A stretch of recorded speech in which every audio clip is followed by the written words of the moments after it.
Hello, and thank you for joining me on an important topic for many of us here at ASU's International Students and Scholars Center on the post-OPT eligibility and application process.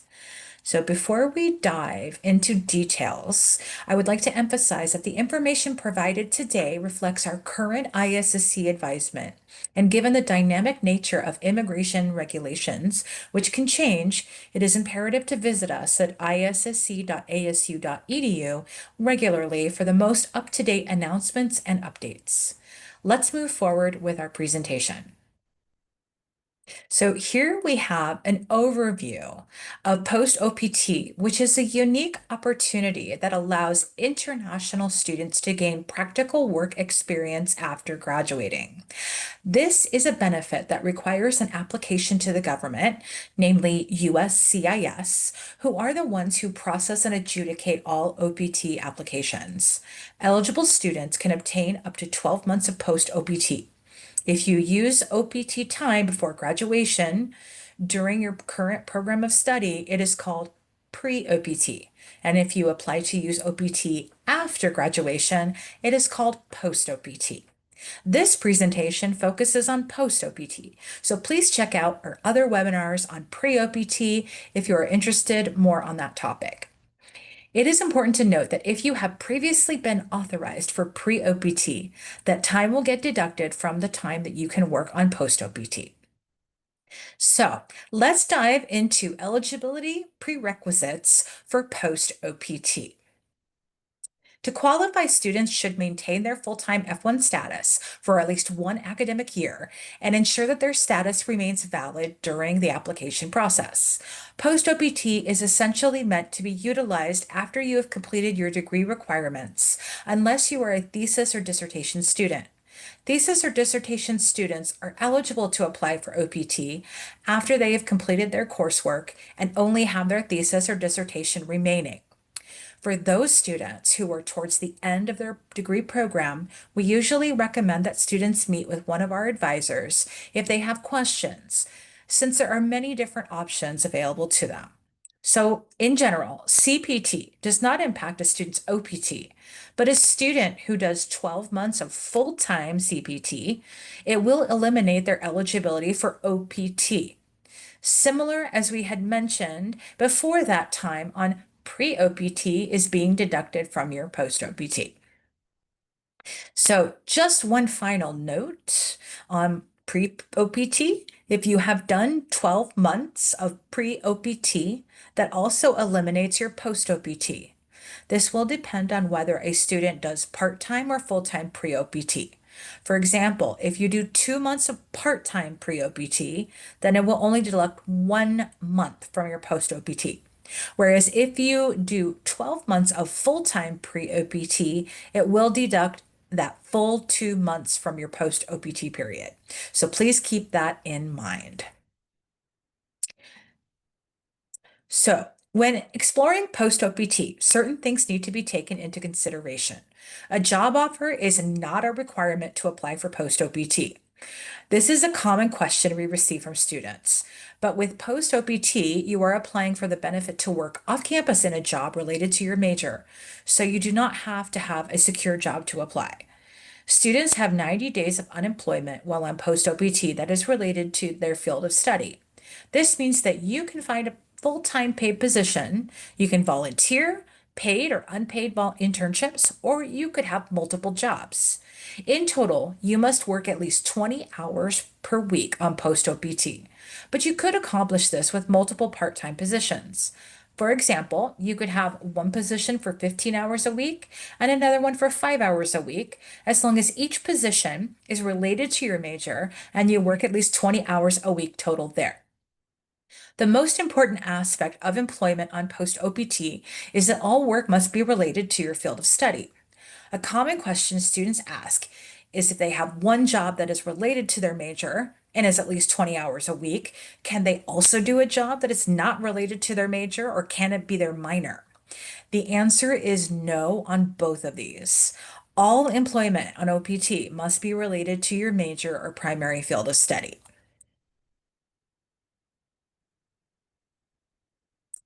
Here are a few more things to know about OPT, as it can only be granted once per academic degree level. This means that if you complete your bachelor's degree and do OPT, you will not be eligible to do OPT again if you earn another bachelor's degree. OPT can also be done again at a higher level. For example, if you earn a master's degree and did OPT, you will not be eligible to do OPT again until you earn a PhD. OPT allows flexibility of choosing employers across very different locations within the US, including remote work options. You're not limited to only working in Arizona, and your eligibility to work is based on your employment authorization document, which we also call the EAD card. Now let's move on to the completion dates for graduation. This section is specifically for students who are in non-thesis or dissertation programs. In general, the reason the completion date is so important is because your eligibility for your OPT is based on what you complete your degree requirements, which should align with your final academic requirements. Typically, non-thesis or dissertation students have a program completion date that aligns with the end of the semester.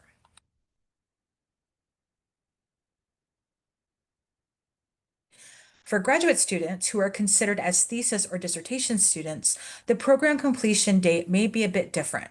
You may use the commencement date of the semester in which you defend, or the defense date itself as your program completion date. If you defend after the graduate college deadline, then you will have to enroll in the next semester per the graduate college rules. However, your program completion date will still be either the commencement date of the semester in which you defend it, or the defense day itself as your program completion date. In any case, we recommend that you discuss a mutually agreed upon completion date with your advisor. Now that we have discussed the eligibility for OPT, let's talk about applying for it. So it's important to understand when and how to apply. You can apply up to 97 days before the application window, and apply for OPT with USCIS begins at 90 days before your completion date, since ISSC has up to a 7 business day processing time. You can apply for OPT up to 97 days before your program completion date.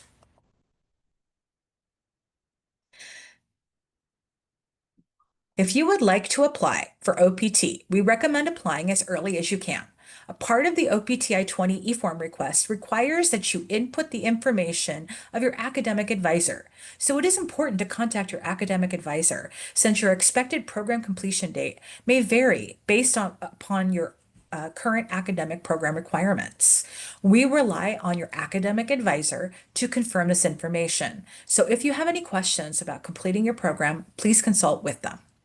We also encourage you to confirm with your academic advisor which email address is the best to use for the post-OPT eForm, as some academic advisors prefer students to use a general academic department email address, and others prefer you to use their personal email address. So please confirm this information with them before you apply via the OPT eForm. On your OPT eForm, you will have to choose your OPT dates. So we recommend using our OPT calculator on our post-OPT webpage. This tool is very helpful. The calculator will help you know the earliest and the latest dates you can start your post-OPT based upon when your program finishes. Please keep in mind a few things on your requested dates. First of all, you have what's called a 60-day grace period that begins after you complete your program. You must choose an OPT start date between the 60-day grace period. While it is completely up to you and your situation, there are a few things to consider, such as many jobs will ask you to start on a Monday. So it could be wise to align your OPT starting on a Monday. You also must consider the processing time of your application. When you submit your OPT request to the ISSC, we have up to a 7 business day processing time. Once we receive the completed eForm, which includes the approval from your academic advisor. And then there is the USCIS processing time to consider. on average, their processing time is about 90 days, but it can take certainly a lot longer. So if you're curious, you can always check out the USCIS processing times webpage to check their current posted processing timeline. Here are some other considerations to keep in mind when choosing your OPT start date. You want to think about the time you may need to find a job. If you already had a job lined up, that's great. You can choose a start date between your 60-day grace period based on when your upcoming job will start. If you are still looking for a job, however, you may want to give yourself as much time as possible. In this case, choosing a start date, which would give yourself as much time as possible, could be better. Choosing a start date later in your 60-day grace period may make better sense in this case. It's important to understand that once you choose your start date and submit your application to USCIS, you cannot change the requested days. So please keep that in mind. Another key point is that you are allowed up to 90 days of unemployment. This clock starts counted from the start date that is listed on your EAD card. Finally, another thing to consider is that if you have any international travel plans coming up, how it will impact you and when you want to begin your OPT employment. Please note that once your OPT is approved, you must have your EAD card along with your other immigration documents to re-enter the United States. So we recommend consulting our travel webpage for more information about traveling during post-OPT. So, all in all, choosing your OPT start date is an important part of your application process, and we recommend considering several factors. It is important to ensure that you make the most of your post-OPT period and comply with the regulations. Here we have some examples of your post-OPT completion dates and the 60-day grace period where you can choose a start date, either starting the day after your program completion date or up until the end of your 60-day grace period. Then here we have the post-OPT end dates. If no pre-OPT has been used, you will have 12 months for your OPT period. The post-OPT end date is calculated as 1 year minus 1 day. So technically 364 days from the start date that you can see in the examples here. Now, let's move on to the gathering of your materials. It is important to have all of these materials ready to ensure a smooth application process. First, you will need a copy of the biographical page of your passport. Next is the I-94 arrival record. Please make sure that this is the arrival record that reflects your most recent entry into the US, and know that this document is crucial for verifying your entry into the US and F1 status. In addition, we need a copy of the $100 post-OPT case management fee. After you make a payment on our webpage, you should have received an email notifying with the receipt. You will upload a copy of this receipt into your OPT eForm. Lastly, and only if this applies to you, if you have ever had any prior EAD cards at your current level degree program, we will need copies of both the front and back of those cards. So, for example, if you did pre-OPT, we will need a copy of your pre-OPT EAD card that you will upload into our OPT eForm. Next, let's walk through the steps that you'll need to take to get everything in place for your OPT. First, you're going to receive the post-OPT eForm, and you'll fill it out to obtain the OPT I-20 from ISSC. And once you receive it, please review your I-20. Then make sure that you submit the I-765 application to USCIS as soon as possible. So let's get into that a little bit more. So let's talk about the first step. In order to request an ISSC post-OPT I-20, you will go to the ISSC eForm portal as a starting point. Once inside the portal, look on the left-hand side for the F1 Practical Training tab. Click on that and then click on Post-OPT I-20. First, you will need to answer all the quiz questions. If you read through our webpage or watch our videos on post-OPT, you should be able to answer all your quiz questions correctly. Once you complete it, then the eForm will open up to you. Make sure that you submit the eForm in its entirety. Here is an important reminder that when you request your post-OPT I-20, the ISSC can take up to 7 business days to process the OPT request. After you receive your academic advisor's endorsement, we will always process requests as soon as we can. But because of our large student population and the large volume of requests during our peak periods, please be patient with us, and we will do our best to get it out to you as soon as possible. For our second step, when you receive your post-OPT I-20, please make sure that you review it.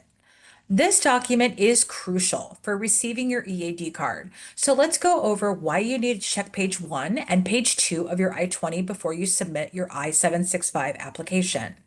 Make sure that you have your post-OPT in requested status on page 2, along with a remark on page 1 asking for post-OPT. Also, make sure that your major, program start, and end dates are correct. You should have a DSO signature on page 1 under DSO signature and on the second page under your travel signature.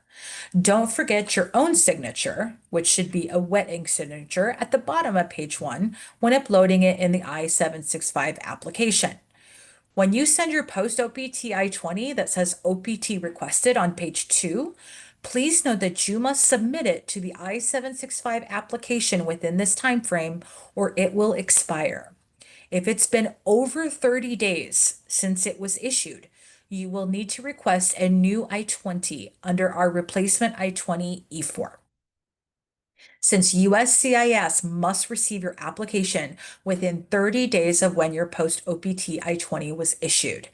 If something doesn't look right, please contact us immediately so we can update your I-20 and ensure its accuracy. So do not forget to ask the ISSC for your I-20 before you submit the I-765 application with USCIS, or it will get denied. So let's submit your I-765 application to USCIS as a final step, and the timeline is important here.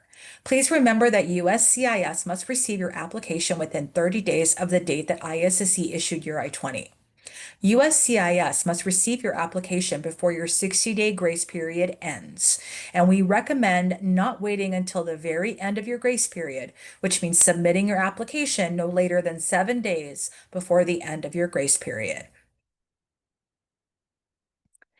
So let's talk about filing the I-765 application online. You can use any of these URLs on the screen to get there once you are on the USCIS website. Look for the application form I-765 and click on it to begin. Here are some quick tips to help you through the process.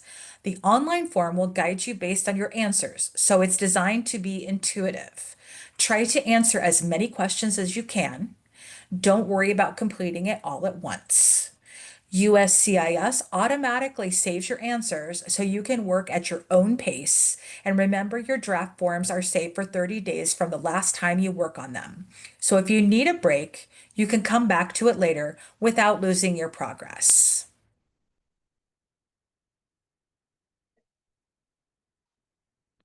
Let's continue talking about the I-765 and the steps for filling out your form to get it all set for submission. Before you hit the payment button, make sure you review all your entries. This is very important because once you submit your payment, you cannot go back and make corrections. So take a moment to double check everything. If there is an error on the form, it will show up in red. So this means that you need to fix something, but the green check mark will indicate that it's filed correctly. Once you're ready and have checked everything, proceed to the payment part, which is where you will be using pay.gov, which is part of the Department of the Treasury. You have options here to pay via direct withdrawal, ACH, or use a debit or credit card. Choose the method that works best for you as soon as you make the payment. The form will be submitted automatically. So make sure that you are ready. Once you submit the application, you will get a receipt number. And this receipt number is important because it's how you will track your application. You can track your case using your receipt number through your My USCIS account. One of my favorite resources is our self-guided post-OPT I-765 application packet review.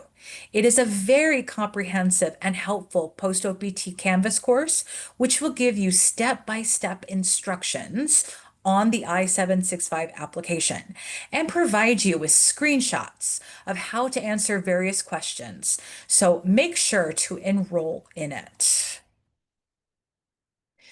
Just a few more mentions here, which is crucial information about post-OPT. If you do need more time to submit, please remember that USCIS must receive your application within 30 days of the day that ISSC issues your post-OPT I-20. If you do not submit your application within the time frame, you have to make sure that you obtain a new I-20 form from the ISSC with our replacement I-20 eForm. And if you submit your application with an I-20 issued more than 30 days ago, your application will be denied. There is an eForm called the Replacement and Travel I-20 Request eForm. You will need to complete this form as there is an option that you can select as your I-20 cannot be submitted after the 30 days of its issuance. So select that option.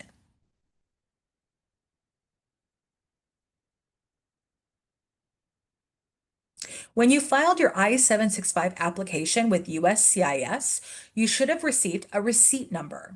If you go to the Documents tab in your My USCIS, you should receive a receipt notice that will have the same receipt number on top.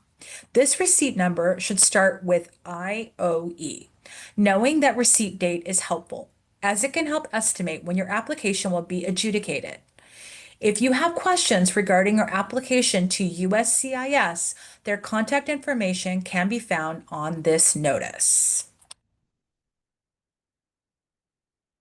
Now let's talk about what happens after USCIS has made a decision on your application. There are a few different outcomes to prepare for. So if your application is approved, that's great. You can expect that roughly in the next 2 weeks, your EAD card should arrive. Once you have your card in hand, there is a small but important step to complete. You need to submit a post-OPT EAD eForm, which lets us know that you have received your EAD card and everything is in order. If your application is denied, or if you receive a request for evidence notice, which we commonly call an RFE in short, there is a specific action you need to take. You should upload a scanned copy of all the pages of the notice that you received from USCIS and submit it in the post-OPT USCIS notice upload eForm through our ISSC eForm portal. Let's move on to talking a little bit more about remote work. The good news is that if you are participating in OPT, you can work remotely if your employer is a US-based company. Having this kind of flexibility is great, but remember you still have to follow all the other F1 visa regulations. The restriction here is that students are not allowed to work remotely for companies that are located outside of the US because OPT is specifically a US-based work authorization and is meant for employment inside the United States.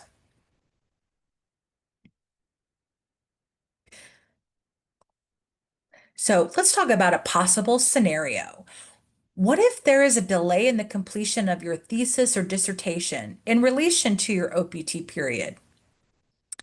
The ideal situation is that you finish your thesis or dissertation before your post-OPT ends, but sometimes delays happen, and it's important to know your options.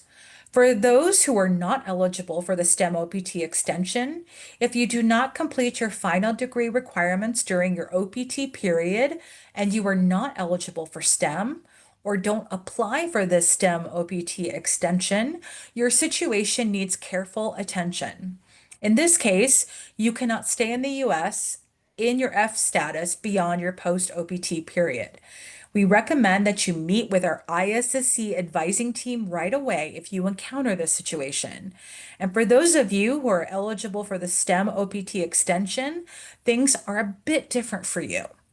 You may be eligible to apply for the OPT extension while you complete your final degree requirements, but we recommend letting us know if you're in this situation so we can discuss what documents you should submit in your application, since USCIS usually requires your diploma for final transcripts, and you may not have it yet. So to summarize, whether you are eligible for STEM OPT, it is important to have a plan if your thesis or dissertation gets delayed. By understanding these guidelines to help you navigate your next steps, please reach out to the ISSC if you have any questions. Let's move on to health insurance for just a bit. Students still have access to obtain health insurance through ASU's health services after graduation, but there could be a gap in your insurance coverage. Or if your employer does not include a health insurance plan, then if you visit this website listed, it could be a great option for you. Here are some important reminders. Just keep in mind you cannot work in your on-campus position beyond your program completion date. This is important because if you continue to work on campus after that date, that would be considered unlawful work. As a final reminder, you cannot work until you have your EAD card in hand and you start on or after your valid from date on the EAD card itself. So let's talk about another scenario. What if I failed to pass one of my classes after I submitted my post-OPT application? This is a situation that needs careful handling, and your actions will depend on the timing of this. If this happens to you before you complete your program, that is listed on your I-20, the first thing to do is to contact ISSC immediately because you will need to apply for an extension of your I-20. And in this case, you have the option to withdraw your OPT application or to extend your I-20 and then reapply for OPT using your new program completion date in the future. It's a bit of a process, but it is manageable with the right steps. Now, if you find out that you have failed a course after your program completion date, things are different for you, and you are no longer eligible for an extension of your I-20. So you will have to proceed with your post-OPT work authorization while you retake the necessary classes to complete your degree. Now, here's the important part. While you're finishing these classes, you're limited to working exactly 20 hours a week in your post-OPT job. Once you complete your final degree requirements, you will then be able to start working more than 20 hours on post-OPT. And for those of you with STEM OPT eligible degrees, remember that you need to complete your degree program and have your diploma in hand before your post-OPT ends. And this is essential if you're planning to apply for the STEM OPT extension request.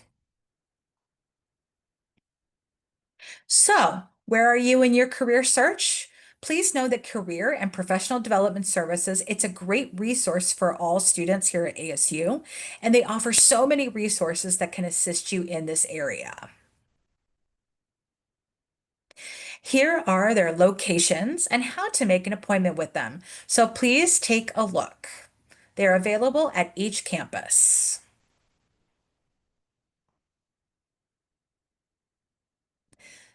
Now let's go over some common questions that students face when applying for OPT. And just a reminder that these common questions are also found in our FAQ section on our post-OPT webpage.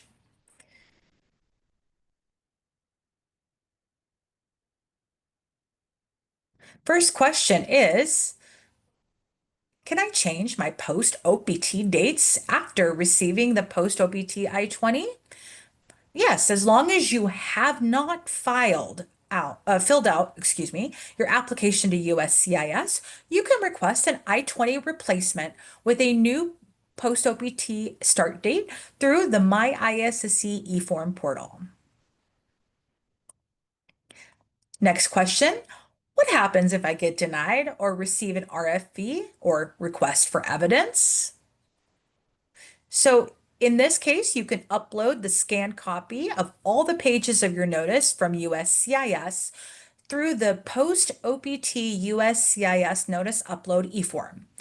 Then ISSC will review it and give you advice based on your particular circumstances. Another really great question. Can I change employers while on post OPT? Yes, as long as the new employer is directly related to your field of study and you work a minimum of 20 hours per week, no special permission is required to change employers. But remember, you must update your employment information via the SEVP portal within 10 days of any employment change. Okay, our final question is, can I start working after I file with USCIS? No, you cannot start working until your application is officially approved and the start date is current and you have your EAD card in hand. And before you have your EAD card, the start date listed on your EAD card must be considered. All right, so here's a final mention here. Please join us for a live event in the future. While this session has been pre-recorded with information on the topic, we also offer really great live sessions and we host multiple workshops throughout the semester that are both virtual and some also in person. So please check out this page for our events as well and our upcoming webinars. So, if you have any questions about what we went over today or any questions regarding your F1 immigration status, please reach out to us. You can contact us via email at issc.asu.edu or call us at 480-727-4776. We'd be happy to meet with you virtually or in person. So please check out our webpage here that will go over our times and days listed for advising. Thank you so much for your time, and we wish you the best of luck during your OPT time and on navigating your international student experience here at ASU.